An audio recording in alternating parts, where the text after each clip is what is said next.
Okay, now I'm going to give a little bit of background information. I get a lot of background questions in my seminars. I usually make a rule like no personal questions at the beginning because I think people are usually really excited about the work that I create. They're so excited and they want to know, where did you come from? How did you figure this out? And I think it's important that it's nice to know these things, but I don't like to focus so much on me as the creator because for me, it's been such a collective process as well. I feel more like the vehicle for this material than I do the creator of it.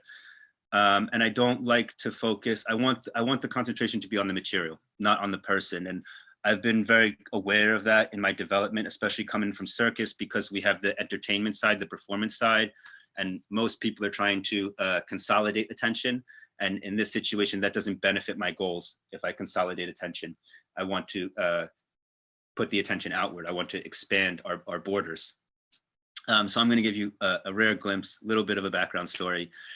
Who is Craig Quat, what is Quat Props, and where we're headed, yeah? So functional juggling was created, to start with everyone, how did it start? Functional juggling was created between somewhere around 2010 and 2011 when I was about 26 years old. It was a reverse design process, meaning I created it experientially before I was able to understand it. So at the beginning, I was just working with people who were different and had different capacities and trying to share juggling with them. And it was through experience and play that we came up with these solutions. And then afterwards, everyone was like, wow, this is great. Can you share and explain this? And I was like, I'm going to need a couple years to figure this out. And I went back and I started to study neuroscience and astrophysics and all the things I could to help me understand, to be able to explain to you these theories now about space and time. I did not know that at the beginning. To give you a video, this is a little trailer we made. Early on, I started talking to patent attorneys because I was concerned about, somebody stealing these ideas and stopping other people from having them. And the advice that I got, or the information I got that I needed, was that all I had to do was publish evidence of their existence and then wait 12 months, and then nobody else could control it. So because of the publication of this video, and now this video is, I don't know how many years old, this is what made it open source to begin with. These were all the original props. You can see I was experimenting and exploring so many ideas and just trying to understand how can I create that sensation of juggling, and then deconstructing what the elements were.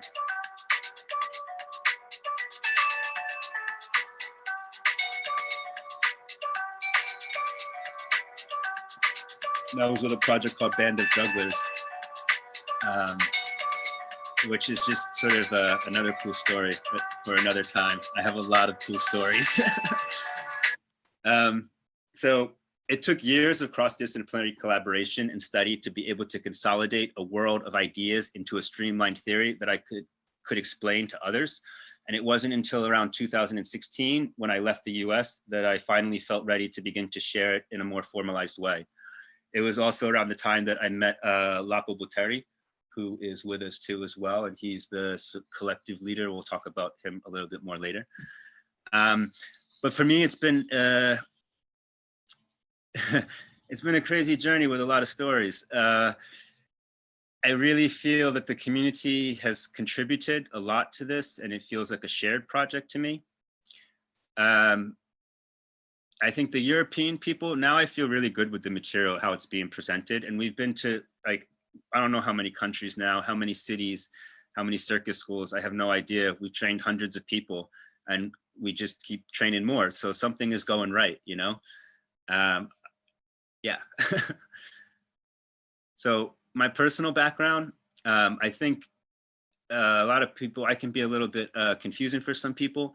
And I know that there has always been this expectation from the moment I began to share this work. I felt this immediate expectation from society that I needed to be a lot more professional than I was. And I spent a lot of years trying to be that thing and, play in that game. But I don't do that anymore. So to tell you guys the truth, like, I'm not a genius. I'm someone that society refers to as non-neurotypical or neurodivergent human being. So in my first year of education, I was removed from mainstream education and I was placed into an isolated special needs program. And this is like in the early 90s, which is not a good moment to be in special needs programming. And I could remember how painful and confusing it felt, the rejection, and being labeled as someone with special needs, but not having it being explained to me what I did wrong, because I remember the stigma. There were children that wouldn't play with me because I was part of this classroom. And I remember the children in this classroom and how I learned to identify with them as my peers. So I lived my life understanding that I am one of these people. This is where I belong. The only reason I got out of that classroom is because I figured out enough that if I could learn to do the minimum of what they wanted me to do, then they wouldn't put me in such situations. Additionally, I'm also a mixed race person who grew up as a first generation British immigrant outside New York City in the 1980s, and we were pretty poor. So I had a lack of support. I grew up in I would say an abusive environment. So, and I think it's important that I share these two facts about myself, the fact that I'm non-neurotypical and that I grew up sort of in I am the classic example of the people who you would provide social circus to, right? And I was someone who was accepted into a social circus community as a child, and it really had a big impact. So, you know, I've seen both sides of this experience. I have been a benefactor of social circus throughout my life, and now I'm a deliverer of it as well, which is why I have so much respect for the work that all of you do. I believe it was this extreme combination of functional diversity in the face of great adversity and lack of any like sort of support or structure. I was sort of on my own to figure out what was going on with me. And this is what forced me to develop and experiment with alternative learning models from a very young age, and what allows me to create the things that I do now. So later on in life, I did go to university to study education, but for me, the process of understanding learning began at a very young age.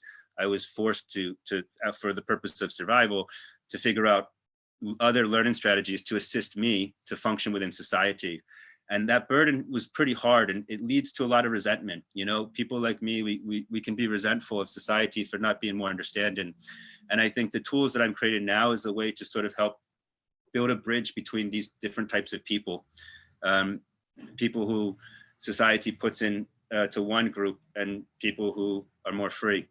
And I would like my work to represent that. I see myself as a bridge between these two worlds. Meeting Circus. So my introduction to Circus occurred at age 9 through a unique after-school enrichment program called Juggling Life Inc., which combined the complementary activities of chess and juggling. The program served as a sanctuary for me as a child and helped to keep me connected to the school system during my troublesome teenage years. So like when I say Circus saved me, like Circus saved me, I'm a classic example of that. And I think it explains a lot of my passion for sharing and supporting the community, because there's nothing I can do to replace Circus. Like there's nothing I can do. I will always be grateful for Circus. At age 16, I began to volunteer with the program and started traveling locally to deliver events at summer camps for children who were diagnosed with terminally ill diseases.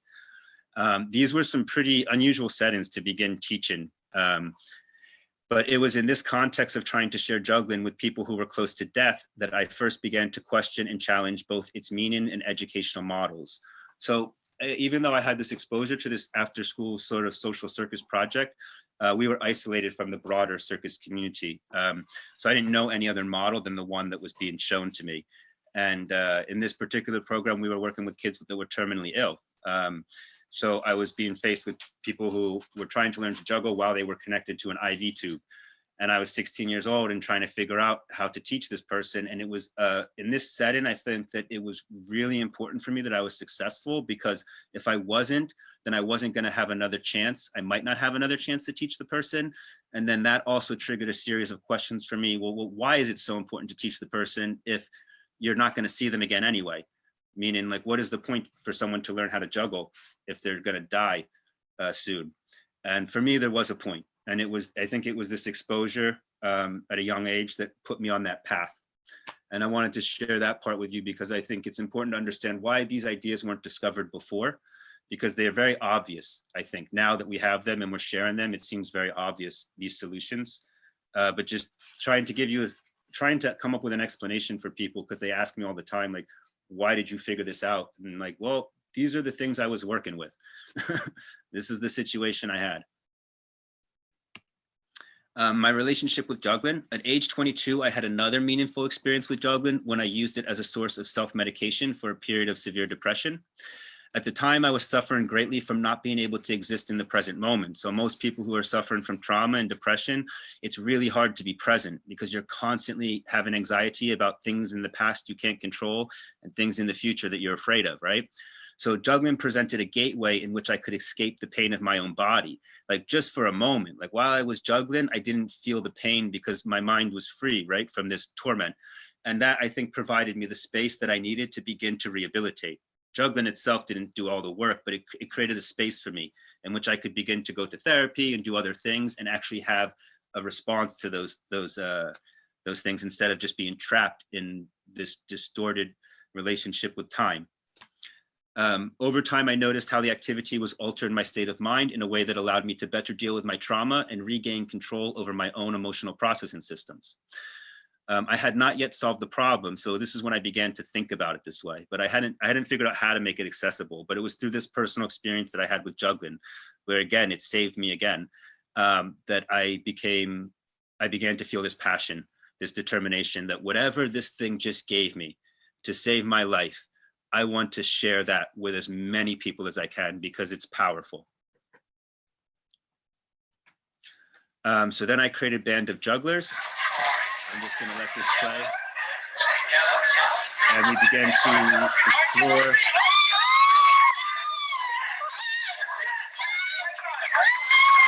I was really excited to discover these ideas. I was really happy to be able to share juggling with more people. To give you some idea, another idea of some of the different crazy ideas we play with. And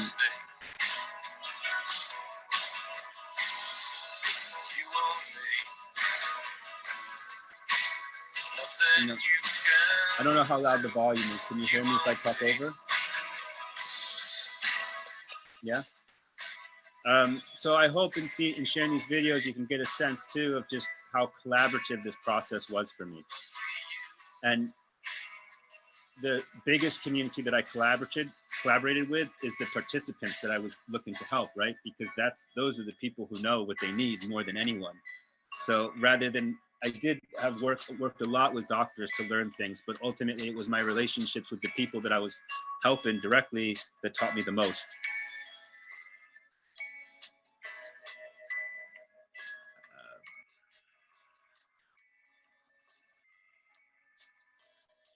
I remember this period so well, like, because every day I woke up and my mind was blown. Some other student blew my mind by showing me what was possible that at this moment, I didn't know it was possible. I just put my hands up and I was like, okay, you guys show me what's possible because I have no idea.